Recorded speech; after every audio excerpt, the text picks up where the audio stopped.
If tomorrow starts without me, there's something you should know. While I hold you close, never let you go. Hello and welcome to The Broken Pack, a podcast focused on giving sibling loss survivors a platform to share their stories and to be heard, something that many sibling loss survivors state that they never have had. Sibling loss is misunderstood. The Broken Pack exists to change that and to support survivors.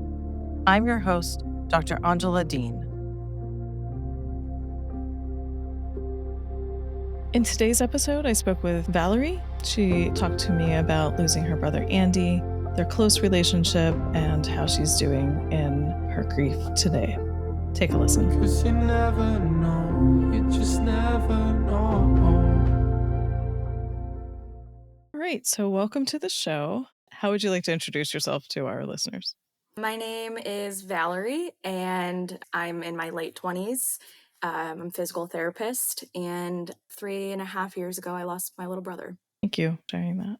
Thank you. Before we dive into losing your brother, how would you like to introduce Andy to our listeners? Andy was kind of a hard guy to describe. We were polar opposites in ways. He had this harder exterior. People assumed that he didn't want to get to know you and that was maybe someone that he wasn't. To everybody that knew him and took the time to get to know him, once he opened up, he had the kindest heart and was truly willing to do anything for anybody that showed him kindness or that needed kindness. But he kept to himself because he knew who he was and he knew the kind of people that he wanted to keep in his life. I feel bad for the people that didn't get to know him because maybe they misjudged him, but he was truly a great guy.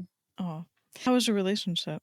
Our relationship was fantastic. We had arguments and little fights, as obviously, but he was 2 years younger than me almost exactly. So we grew up doing everything together. We both played sports. We both cheered each other on. What I hear from my parents, always looked up to me, I think just because I was an older sibling. So he wanted me to be involved in everything. Like if he had something exciting, he would call for me and make sure that I was involved in that. There would be a few years where we weren't at the same school, but we got the opportunity to be in middle school and high school at the same time. So driving to school together and after school activities. And then once we got to college, I obviously went to college 2 years before him, but we would still come back together and we're still very comfortable with one another. And then he chose to go to the same college as me. Oh, well. So that was fun to have him there and show him the ropes and see him have his own experience similarly to what I did. And we didn't talk on a regular basis. I don't think either of us text anybody on a daily basis. Mm-hmm. But when we got back together and we either like drove home from school together or hung out, it was just always back to normal like it had been. Yeah. And what would you like to share about losing him? That's a big question. It is, yeah. I think I've come to learn that everybody has obviously a unique experience to losing someone. And so there are things with that somebody was going to pass because they had an illness. And there are different things that you lose someone suddenly. We unfortunately had to lose Andy very suddenly. So there was no expectation. When we were with him in the hospital for a few days, he wasn't conscious. So we weren't able to say our goodbyes, and it all happened very suddenly and semi-traumatically. And it came at just a very weird time. We were both getting ready to transition into adults outside of school. And so I felt like a chapter very abruptly closed and then a whole other book opened where I was hoping to have a new chapter in our relationship. So that was difficult. And I think there were a lot of nuances specific to our situation that made it difficult. Mm-hmm. And so he died fairly tragically. If I recall correctly, Mm-hmm. he was supposed to be living next door to you. Yeah, so I was graduating from physical therapy school, and he, in 2020, was diagnosed with cancer. And so he had to drop out of school. He would have graduated a year prior to me, but the cancer was taken care of, and he was able to return to school that following semester. So it worked out that we got to walk at the same graduation ceremony together, which was really special. And then Very shortly after that, I was living in a duplex, and him and his girlfriend had moved into the other half of the duplex. And that was really exciting just because we hadn't been that close in proximity to one another since we lived at home. But then I had to go back to the other side of Michigan to do a clinical rotation. And so him and his girlfriend had probably lived there a week and a half. Then he had his accident, and 2-3 days later, we were already moving things out. So that like week and a half that we were technically neighbors, I wish that I would have gotten to at least be there for that. We had talked about it, and we were texting back and forth during that week about, oh, there's this new restaurant opening up. We should go walk there when it opens, when I get back. And it was one of the first times where you realize stuff isn't always guaranteed that it's going to happen. Yeah, so we were planning to live next to one another, but we didn't actually ever get the chance to be neighbors truly. Oh. And so you were graduating with your doctorate and he was graduating with his bachelor's. Correct, yeah. Yeah. How cool that you got to walk each other It was across the so stage. cool. It was so cool. I was a little bit further up in the audience, and because all the bachelor students were behind us, we were supposed to file out in order, but he jumped the line, so to speak, and we got to hug and congratulate one another in the middle of the arena. And my parents both remember watching us walk out. If it had happened a month prior, there would have been disappointment and like not being able to close out that experience that we had been waiting for. So I'm very grateful that we got to have at least that experience, even if we didn't get to have the ones after the fact that we were hoping for. Yeah. So you mentioned that he had cancer before. Obviously, that's unrelated to the accident. Correct. Yes. I wonder how that impacted your relationship or thinking about his mortality or yours years before. Yeah. Thankfully, it was very early, and it was a very low risk form of cancer. So we really weren't too worried, but it did make me think a little bit harder about I could lose him. But truthfully, he lived life very free, and he wasn't scared of anything. He for sure thought he was invincible. So I feel that I worried all the time. It sucked eventually that it came to fruition, all of that fear that I had. But his freshman year of college, maybe his sophomore year, got in a terrible car accident. That was his fault because he was just carefree and no one was hurt, thankfully. But that was the kind of stuff that I worried about on a regular basis. And so his accident had nothing to do with being a daredevil or reckless behavior. He was just skateboarding with a friend, doing normal stuff that he did every day. So it was interesting that after all the things that we had worried about him doing, was just something pretty casual. But I do remember for a short time after he was diagnosed and before he had his surgery, thinking a little bit about, okay, I worry sometimes, but this is something that could actually impact him. But I am glad that we didn't lose him to that. Like I said, different circumstances for people, and he at least got to live a few years so that he was able to finish out his degree. So yeah, he was an interesting person because that kind of thing did make me worry, but I don't know that it impacted me as much as it would have if he wasn't such a carefree person. Understandable. My own brother was the worst driver. I just always assumed that would be how he would die, and it wasn't. Yeah. Right. Yeah, it's interesting how you live your life up until that point, and then something completely different happens. Yeah. Do you want to say more about the accident? I can. He was longboarding, which is skateboarding essentially, but the board is a lot longer. And the city that we lived in had lots of very dangerous for somebody on a skateboard hills. And his buddies would go out at 3 a.m. and longboard without helmets and much more reckless behavior. He was with one of his good friends that he had lived with for the last couple years. And according to his friend, it just happened so quickly, and he must have just shifted his weight or hit a curb or a crack or something, but he fell backwards and hit his head. His friend had to call 911. My parents were 2.5 hours away on the east side of the state. I had a day off from my clinical. I had done 1 day at my clinical rotation. I had the day off. I was at the gym, and I got a frantic call from my mom because I hadn't answered my phone. I just remember her saying, "Andy hit his head. You have to get home now." I was a little bit nervous at that point, but for whatever reason, my brain just decided he has to be okay. we're going to go see him, but like he has to be okay. He Mhm. skateboards all the time. We unfortunately weren't able to get a lot of information from the hospital because he was over 18. The nurses couldn't tell us a lot from what I understand. So we drove for 2 hours not really knowing what state he was in. That's Just really interesting given we both work in healthcare, and I right. understand that, but I guess I never really thought about, yes, over 18, there's a limit to what they can tell you unless you're the emergency contact. I don't know all of the details, whether or not he wasn't established at the hospital that they took him to. Oh, So I don't know if he had emergency contacts. And from my understanding, when we were driving, they did tell us that he was getting a CT scan. In my head, I was like, okay, if they're doing a CT, there has to be something they can do if they're Mhm. willing to do imaging. There's still hope that something could be Right. changed. We flew at like 100 miles an hour for Mhm. the 2 hour drive, just like people to get out of our way. And so I have a lot of sympathy for people that speed, even though there are a lot of people out there that are speeding for no reason. But I always try to hope that they have an emergency that they're trying to get to, because that was us. And we looked like crazy people down the highway.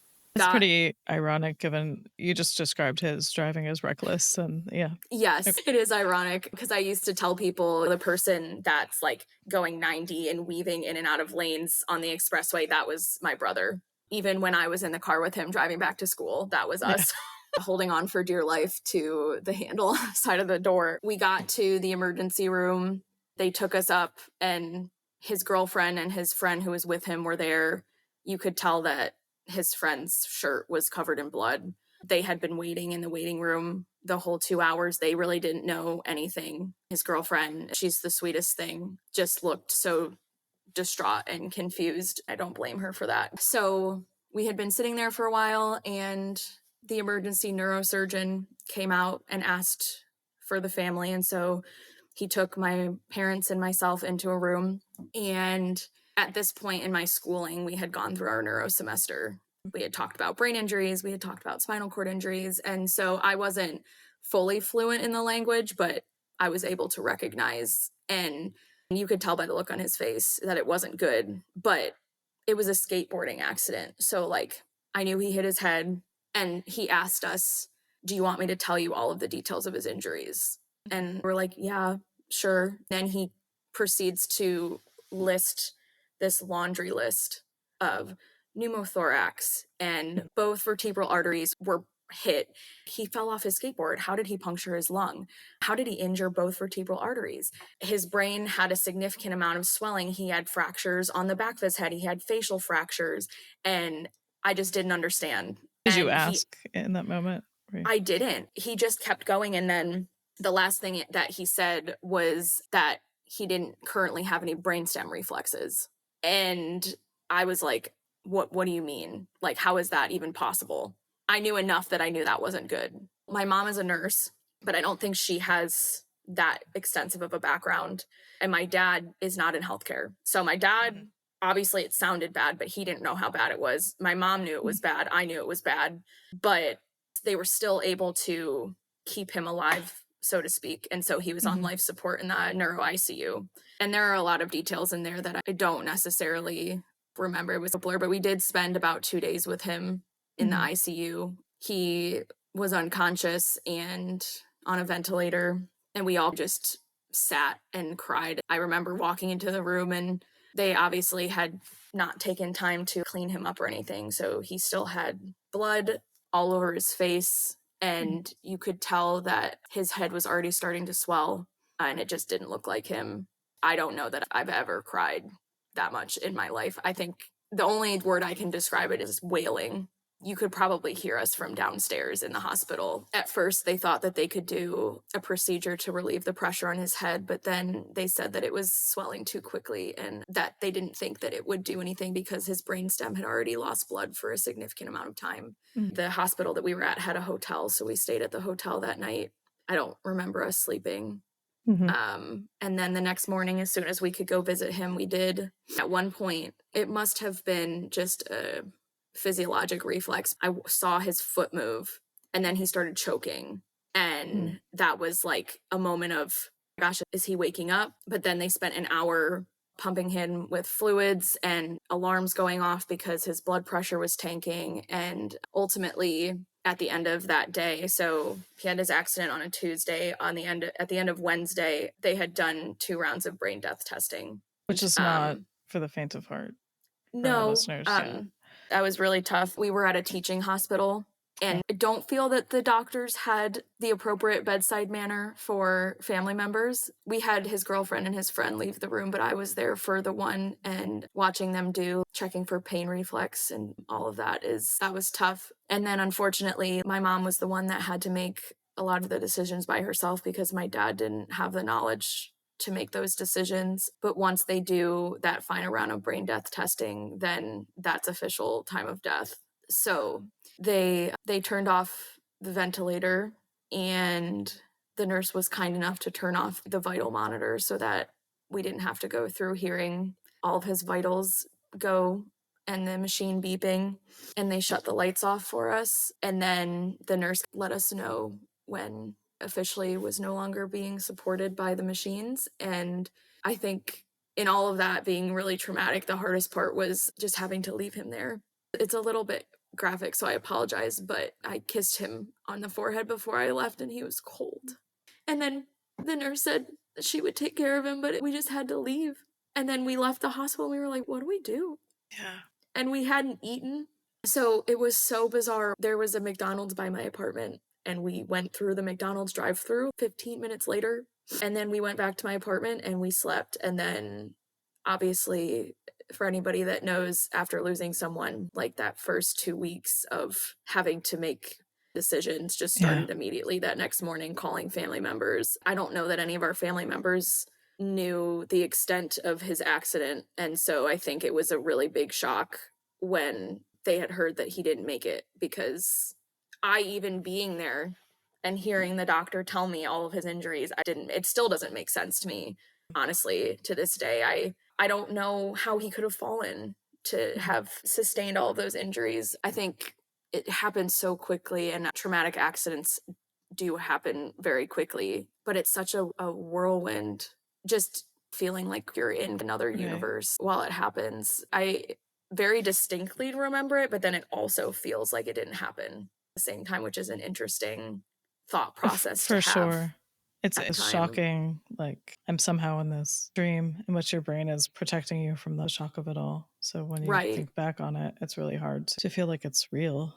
Right. Yeah. And there are gaps in those 2 days. We really didn't do much. We just sat and prayed and stared at him for him to wake up. Because I've told people this before, you just see so many movies and TV shows, which obviously aren't reality, but where the person ends up waking up. And so then your brain tells you, like, that's how it's going to happen. We just have to wait. Right. If we wait long enough. But what they don't show you is in that circumstance, he couldn't, with the extent of his injuries, like, they weren't going to let us stay in the hospital for a week and see if he recovered, unfortunately. And I don't know if we could have tried to stay longer to push off the brain death testing, but ultimately I try to tell my parents, with something that there's not really anything that you can do about it. There's no hoping that it's going to get better. For sure. It strikes me that the brainstem not functioning, and then you're being told he's going to be put on life-sustaining support, feels like that was probably hard to put together,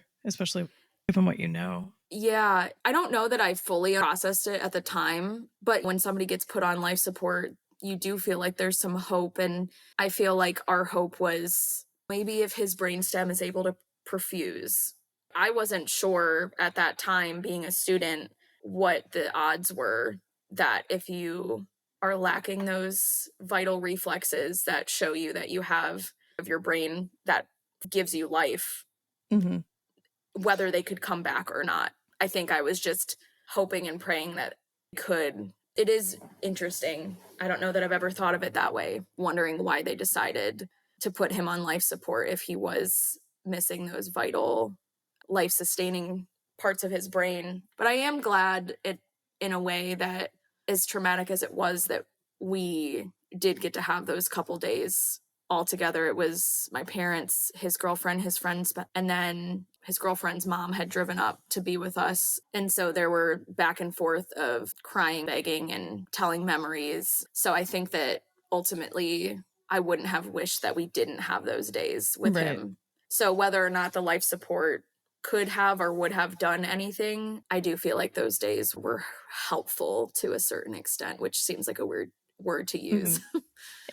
It sounds like it was helpful in the process of remembering him and connecting with one Yes. another with that support. Yeah, absolutely. And I don't talk to them as much, but for the first year or so, his girlfriend and his friend and myself leaned on each other, which was helpful. And I really didn't know either of them very well before he had his accident. So I think sharing that unfortunately traumatic experience together bonded us in a way that allowed us to help each other grieve to respect.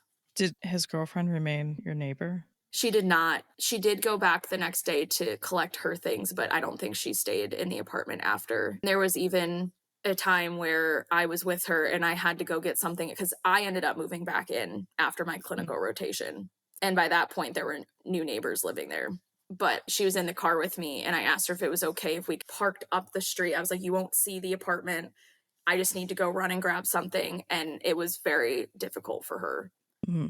Even without seeing the apartment, just being on the street was difficult. So she didn't end up going back, no.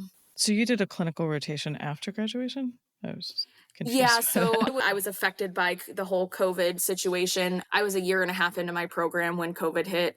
So they had to push some things back for us. So we did all of our clinical rotations a little bit late. Yeah. I think the way they set up our program before COVID, everyone did one clinical rotation. But because of COVID, I did 2 9-week clinical rotations after graduation. Got it. So one of those 9 weeks was at the University of Michigan, which was also not super helpful because I was doing my hospital rotation right after he passed. So that was difficult in and of itself. And then I moved back into my apartment and did another 9-week clinical. And then about a month later, I took my boards. Gotcha. Yeah. So it sounds like, as so many of my guests and myself have talked about, like that going back to work is really difficult. And then you were in a hospital setting. Do you want to share how you navigated that, the traumatic loss? It was really tough. Thankfully, my school was gracious enough to give me 2 weeks. But if I was to ask for more than 2 weeks, I would have had to push back my clinical rotations. And at the time, making the decision was easy. I was like, I have made it this far. I'm so close to being done, and I don't want to be stuck in this grief, also pushing back what I had worked for a long time. So at the time, my best decision was that I wanted to move forward. So I took the 2 weeks. But I remember for the hospital, I had to park separately and then take a bus. And as soon as the bus got onto the hospital campus, I was shaking. And I still have a difficult time even in just like doctor's offices because the clinic that I work at is not very clinical.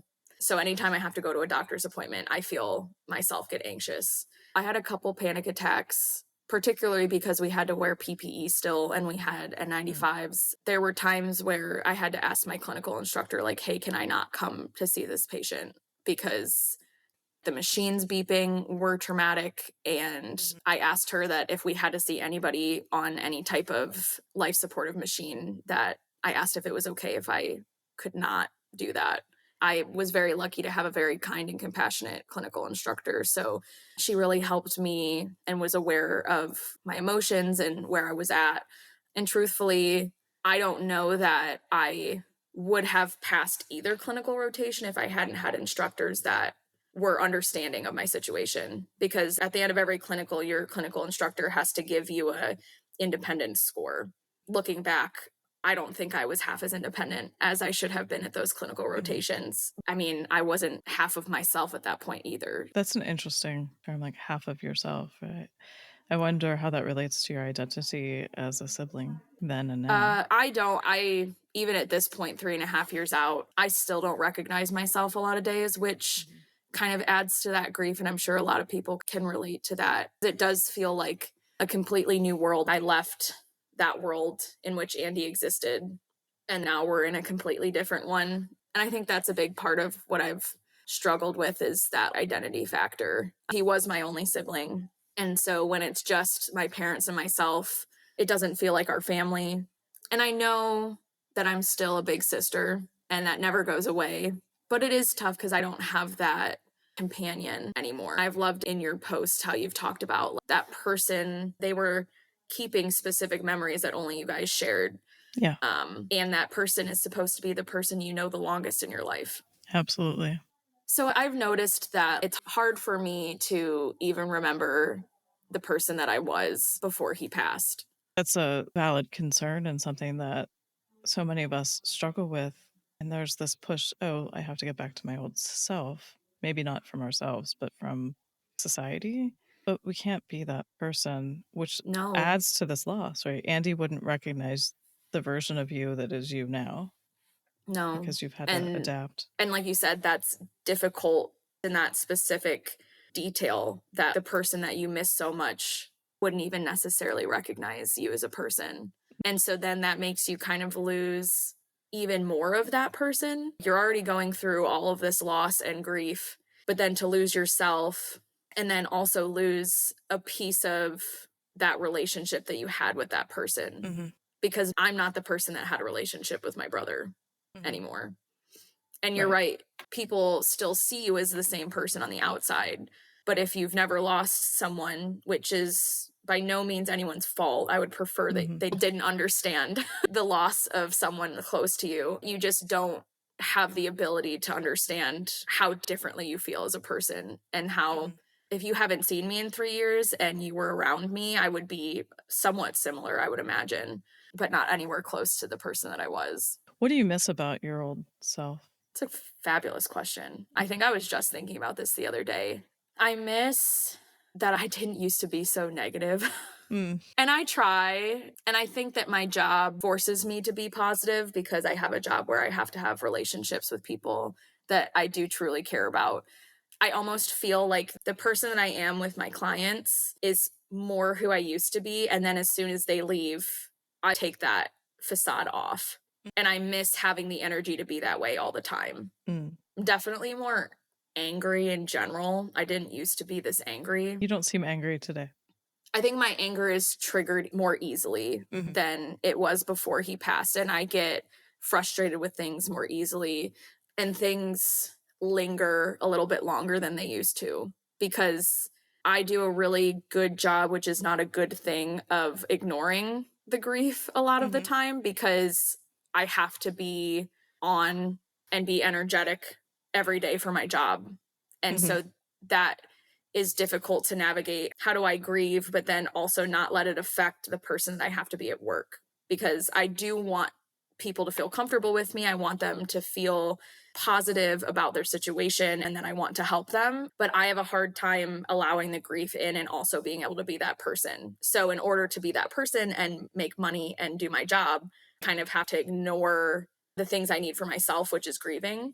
Can we talk about that a little bit differently? Yeah. And again, sure. I'm not doing therapy with you. No, that's okay. No. I think that is part of your grief process, though. It's learning to live with this loss and adapt to it and incorporate it into your life. Though in society, we tend to think of grief as this emotional response or this all of sad, negative emotions. But really, because grief is forever, it's a lot about how do I learn to live with it and how do I carry that with me? And sometimes it means like carrying it like in your purse where nobody can see it. And sometimes it's out here in front of you.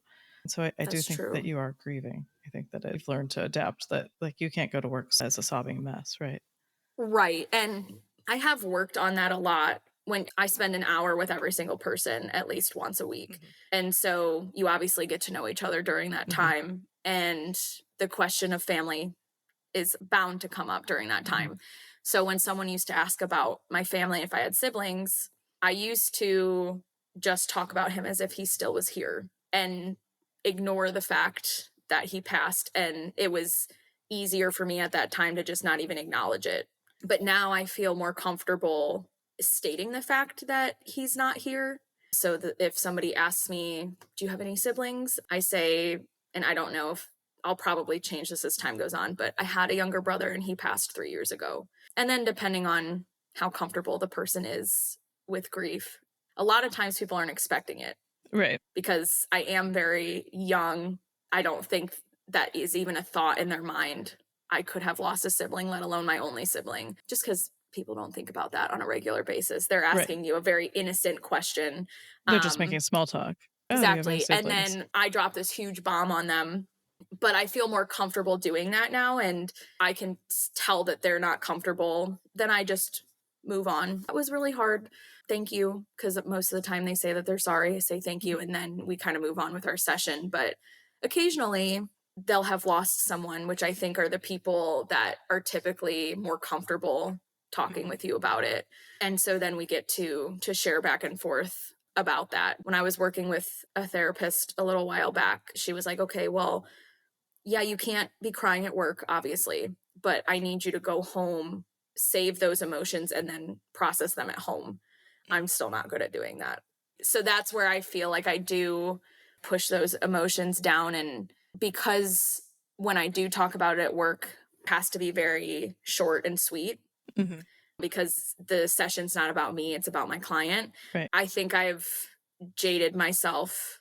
So whenever I do talk about him, I don't have that sad response. Not to say that I have to have that every time I think of him, but more times than not, I'm not feeling those emotions when I talk about him. It's as if I'm talking about a third person. Yeah.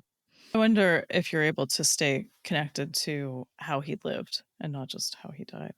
Yeah, and I try to. Like I said, we're very different people. So I have tried to adopt, and I do feel like I have, because he never understood the anxiety that I had because he just didn't have it. He knew who he was, and he didn't really care what other people thought.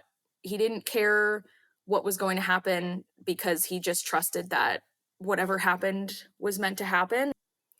So I do feel like I've adopted that some, because he would always beg me to see things differently. Like, why do you care what that person thinks? I don't want to see you feel bad about yourself. I don't want to see you sad or anxious. I just want to see you live your life. And I've been trying to do that. It's difficult, but I think part of losing someone, you naturally get that I don't care as much attitude. I'm trying to make that I don't care attitude is more of a positive thing than a negative thing. I don't care because I know who I am, and I trust that God is going to take care of things and that things are going to happen how they need to happen. Not that I don't care because I have no interest in what happens. Makes sense, for sure. So he wanted you to live your life. I wonder how you hold on to that now. What would he say to you about living your life without him? I feel that he would definitely, like any of our loved ones, would want me to just not hold back and wait for the specific time or the right time to do things. I think one of those cliches, so to speak, of, Andy wouldn't want you to be sad that he's gone, is something that is used with a lot of genuine intent. But I also, he would also understand that I am sad.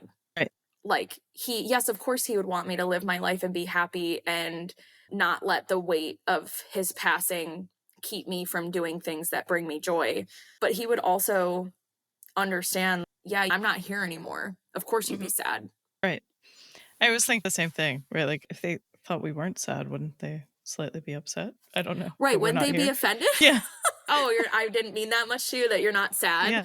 Yeah. But also, I would imagine that if it were me that had passed, not him, he would be sad too. As much as he was a carefree person and he lived his life, it would impact him the same way.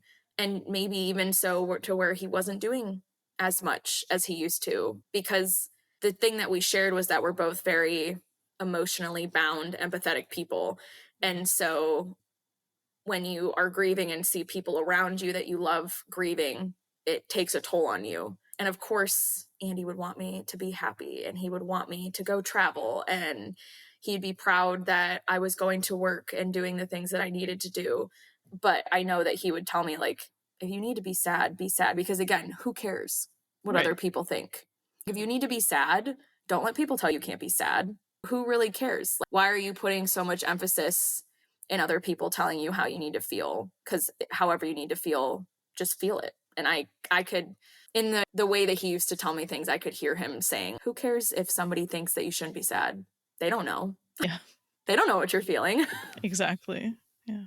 It's great that you can hold on to that part of him in that way. Yeah. He taught me a lot, for sure. And I think I took more from him after he passed, unfortunately. than I did while he was still here. But I think that's just how life happens sometimes. I would agree with that. You mentioned, because, and I can relate to this, not all of our listeners can, but being the only sibling. Mm-hmm. You mentioned earlier seeing your parents and just the three of you now. What has that been like? It's been tough. I feel like the word empty describes how I feel when we're all together. I very much love my parents, and I'm very lucky that all of us came closer together instead of the opposite, because I was very worried about that after he passed. My parents love each other, but there's always that overwhelming feeling of grief that you can't control how you react to it. But because it was only ever four of us, it's very obvious that fourth person is missing. We've been on a couple trips since he passed. It's difficult to go to the airport together, the three of us, and do activities. Obviously, holidays are difficult, but when you have such a close-knit family, which I'm forever grateful for, it feels more not having that person there. And I'm sure that you can relate to that. No matter how many people you have in your family, that loss is huge and you're going to feel it every time you're together. Then I think not having another sibling to relate to is difficult, because I'm the only one feeling the loss of Andy the way that I'm feeling the loss. And if I had maybe one or two other siblings, we might not have all had the same relationship with him, but we would all be losing a sibling, versus I don't know how my parents feel losing a child, and they don't know how I feel losing a sibling. And I don't know how his girlfriend feels losing the love of her life, and she doesn't know how I feel losing a sibling. So we're all grieving that same person, but in different ways. Right.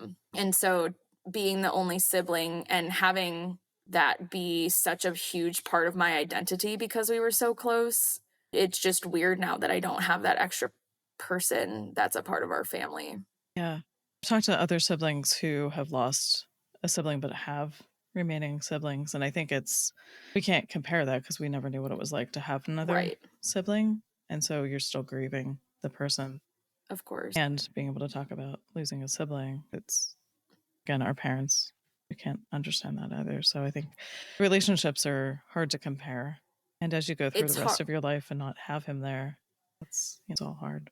Right. And eventually, when it comes to making decisions about our parents and their health, I'm the only source of grandkids now. I'm my parents' sole focus, and my kids won't have cousins or an aunt or uncle on my side of the family. And that's why I say that loss is so different, because we all feel the same weight of loss depending on who we lost. But I didn't have to watch him suffer through an illness. I didn't lose the person that I thought I would marry and spend the rest of my life with. And depending on where that sibling falls in your family, like each sibling plays a different role. So if it was a family with 3 children and the middle child was gone, there's this huge gap between siblings. So like everything is different. And I think it's important to try to recognize that one grief is not more substantial than another. But I do feel like as a whole, sibling grief is a little bit like down at the bottom of the totem pole as far as what people recognize or remember, just because losing parents or losing children or losing significant others comes first in most people's minds, to no fault of their own. Yes, which is exactly why we were talking, because that's why I started this whole thing. Have your relationships with your parents changed? A little bit. We're all grieving a little bit differently, which is hard. I think the basis of our relationship has remained the same, but I do sometimes feel more of a responsibility to make sure that they're okay, just because there's no one else. But we might be a little bit closer, which is a good thing. And we definitely spend more time together, just the three of us. And that's odd too, because it was rare that I was just spending time with just my parents. Do you live If I was near with, them? not anymore. So I just moved down to North Carolina a couple months ago, but they're back in Michigan still. That's been tough for them too. It's interesting because definitely more attention was put on Andy because he had that carefree attitude. And so my parents worried about, is he doing well in his classes that we're helping to pay for? And is he spending too much time enjoying life and maybe not doing responsible things, or like, is he safe? Now all of that attention is put on me because I'm their only concern. Mm-hmm. But I think as a whole, outside of us grieving differently, our relationship hasn't changed a whole lot other than they're different people as well. They're not the parents that I knew when Andy was here. Yeah. And so I'm glad that didn't change our relationship a whole lot, but it's hard to not get to see that spark in them anymore. Yeah, I think that's a secondary and also ambiguous loss that we experience as siblings with parents that are still living. Our parents are Yes. not going to be the same people, just like we're not the same people. And so there's a Right. lot of loss there. Yeah, of course, I've been with my parents and we've laughed and we've had fun and we've done things together, but you can just tell that light inside of them that you get when you have children and you raise them and you're finally excited to see what they do with their lives, and then you don't get to experience that loss.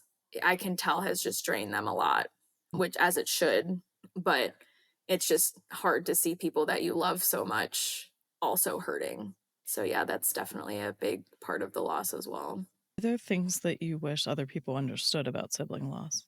Oh yeah, absolutely.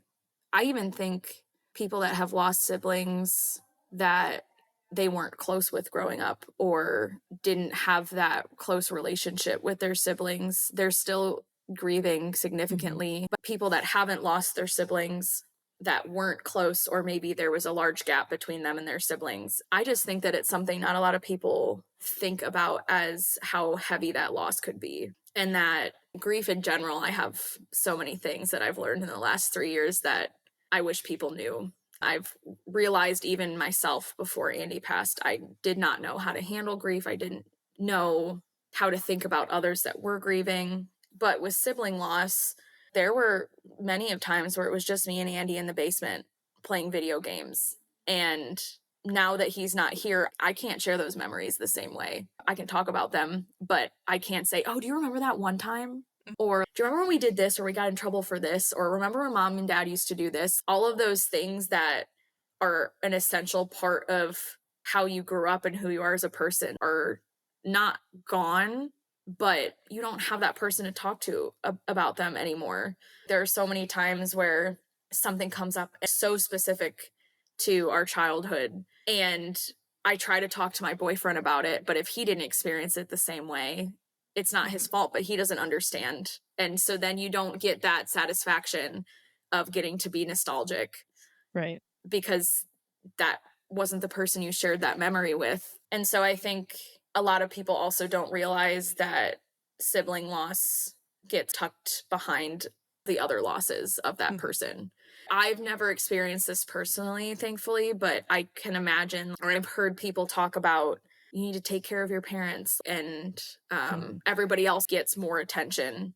And if you don't understand what it's like to have that sibling relationship, of course you're not going to be able to understand how hard that grief is, and that it's not any less than others. It's just different. Exactly. I've said that a million times, that it is just different. I'm glad that you haven't heard that. Most of us have Yet, heard, at so least. I'm glad that you have not had that. I think that people in general don't think before they speak, and it hurts my heart to know that those types of things are set, because it just takes away from what you're feeling. And you already feel, as a sibling that's lost a sibling, you already question how valid your grief is, because, oh, I didn't lose my son, I didn't lose my spouse, like he was my brother. But even though deep down that it's a huge loss, the way that people act make you already start to question a little bit, like, Right. We're disenfranchising our own grief in that way. yes. I wholeheartedly want to believe that people aren't saying these things without thinking. I just think, like you said before, you didn't know much about grief until you lost Andy. I think people just don't understand what to say. And so they say Correct. something and not realizing how hurtful it can be. And I've no doubt in my past said some of those terrible things to people. Oh, I'm sure I have too. Meaning well, but I don't say them now. Right. Yeah, and that's why I try my best to have a lot of grace for people who have never experienced grief. Because like I said earlier, I hope that you don't understand it. It's a terrible thing to go through. And everybody is very genuine. I think there are some times where people want to know that they've said something. And so even though they are being genuine and they have thought about what they've said or what they're going to say, everybody lives their lives and life goes on. And so they're trying to check the box of making sure that they checked in on you or they've said something to try to make you feel better. But the biggest thing that I try to tell people is the way that you feel comforted isn't necessarily the way that somebody you're talking to is going to be comforted. If you know that person well, try to think about what would best comfort them. And just because what you said made you feel good doesn't mean it made that person feel good. And you're probably going to forget you said. I have probably forgotten what I said to people before Andy passed, but the person you're talking to, like, that's their whole life now. Right. And they're That's going great to advice. remember it. Yeah. It's a hard thing to navigate between trying to have grace for people, but then also knowing what it feels like to be misunderstood and have people say things that aren't exactly comforting. But there have been things that people have said that in my head I go, I know that would have comforted them because I know who they are and how they respond to things. But I don't think they took the time to think whether that would have comforted me. That is such good advice. Are there ways that you stay connected? The idea of continuing bonds is that a relationship can continue. And I don't know if you found ways to do that with Andy. I think that's something I'm still working on. I did, in the midst of the trauma and grief, we left Andy at the hospital. I had promised him that I would talk to him every day. I did for a while, but then as your grief changes, it gets harder and harder. I feel like I was in a very extended phase of shock. I think I sat in shock for probably a year. And after that started to wear off and grief changed and life changed, I stopped talking to him as much, but I did feel very close to him when I was still talking to him. I've gotten a couple tattoos that make me feel close to him. I have a fingerprint ring that I wear that makes me feel close to him. Is the tattoo on your finger also? It is. What Yeah. is that? So Does it say 22? It's 22. It does. It's his handwriting, so it's hard to read. But he was 22 years old when he passed. It was 2022. His birthday is July 22nd. Yeah. And that was his favorite number. And he liked making jokes and flipping off the camera in pictures. So me, his girlfriend, and his friend got matching middle finger 22 tattoos. I love that. Thank you. Yeah, it was fun. We probably got that. He passed in May. I think we got it in October of that year. It was just something that, again, made us feel close to him in a time that we obviously weren't feeling very close to him. But I think the best way that I feel close to him is just getting to talk about him. So for grief in general, the thing that I recommend to everybody is just ask about that person. Mm-hmm. Because as much as you think that they don't want to talk about that person because it's hard, you talk about the person you've lost less and less the longer they're gone. And I'm sure you know this as well. But if you can spend a couple minutes being uncomfortable so that you can take a couple minutes of discomfort away from the person who's grieving, that means the world to them. So just getting to share about Andy, which I've tried to do a little bit of through social media. So starting a page where I just force myself to talk about him because it makes me feel a little bit better. And then I feel like he's not as lost because he was just this extremely unique person, and to not have him in this world anymore is hard to know that he's no longer affecting people in the way that he did. Then I'm very grateful to have our whole childhood on film. So watching family videos of us and looking back through pictures and things like that are hard, but it does make me remember him more and force me to think about him more, because the longer I go without thinking about him, then all of a sudden it hits me I don't remember my brother that well. And I've had a couple times where that has hit me like a freight train. It sends me into a spiral because it sucks to feel like I don't even remember what it feels like to be in the same space as him anymore. Thanks for putting voice to that, because I think a lot of us have felt that. And it's really hard to explain because you don't want to say it out loud. You're like, I don't remember what it's like to have a brother here in this room, but you do. Right. But because it's been so long, you kind of doubt that sense of self. Yes. Yeah, you definitely doubt what you're feeling. Mm-hmm. Do I really remember? Because it's been 3 years since I've even physically been with him. And sometimes I feel as if I made him up, because even though we have that ability to know that if I'm not directly with somebody, they're still around. So if I'm not with my parents, I know they're still here, versus like babies and animals don't have that ability. Right. But then your brain starts to play tricks on you that you haven't physically seen this person in years, but you talk about them. Are you actually making this up? At least I don't know if anybody else has experienced that, but I feel that all the time. Do I really remember what it's like to know Andy? Do I really remember what his laugh, what his voice sounded like, the presence that we had when we were together, what it was like to have a conversation with him? It's hard to hold on to the memories of that the further out you get from having that person with you. Yeah. Which is precisely why I start this podcast off with you telling me about him and not how he died. So yes. Thank you for sharing that's him much with us. appreciated. Oh my gosh, thank you for letting me share him. This is such an honor. And as soon as I found this podcast, I was just so joyful to know that people that are going through the same thing get a chance to share about their loved ones. And so it's a really special space that you've created for people. Well, thank you.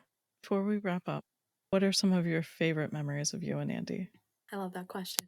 I've shared this on my TikTok page. There are two, well, they kind of go hand in hand. I loved being in the car with him. He had a very interesting music taste. He used to drive this hatchback Ford Focus. I think it was like a 2012 that rode super low to the ground. And he had the bass all the way up all the time. And so like when I would drive with him in the car, not only were we driving like a crazy person, but we were bouncing up and down to the bass of the music. And so we were either about life or just jamming out to some music. But I was in grad school and we were both living in the downtown of where we were at. If I went out with friends, I would normally go out with my roommate and her boyfriend, but occasionally either she wasn't going out or she was leaving early or she wasn't coming back to our apartment. And so I would text Andy and say, hey, are you free tonight? Would you be able to drive me home? Every single time, yeah, when do I need to come get you? And so I would text him at the end of the night. He would roll up and he would most likely be listening to whatever music and it was already blaring so I could hear him before I even walked out of whatever bar or restaurant that I was in. Then he would drive me home. He would make sure I got inside and text me when he got home. But I found out after he passed, I was talking to his girlfriend about it. And she told me that if I had texted him, he would cancel all of his plans for the night. And he would wait at home for my text to make sure that he could come get me. That's very sweet. I know. And it was very sweet of him to come get me.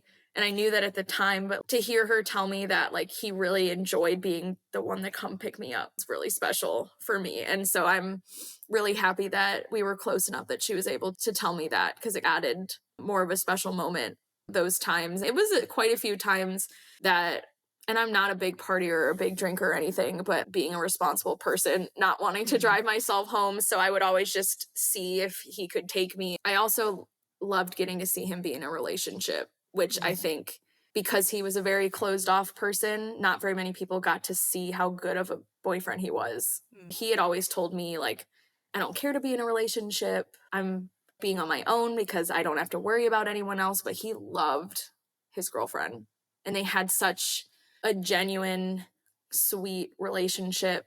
And I was so proud of him getting to be selfless and that kind and that loving to somebody else. So I loved getting to see him play baseball and playing Wii together and all the memories that we shared when we were kids. But I think that's one of the coolest things I got to witness was him growing into this person that met a girl that he was head over heels for. We went on a family trip to Florida and she's really fair skinned. In the pool that we had at the Airbnb, there was no shade. So he built a little structure so that she could sit in the pool and be in the shade so that she'd get sunburnt. He's always been a sweet person, but I didn't know he had that side of him. And so I love the fact that I got to see her bring that side of him out and that I got to witness how good of a partner he was. Yeah, that's so loving. It says a lot about him. Yeah, he was, again, you wouldn't necessarily know that about him.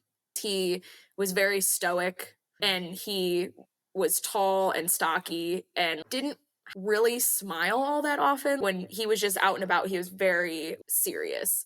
Even at family events, he would just sit off to himself. And if somebody talked to him, he would engage in conversation, but he was most likely just like sitting doing his own thing.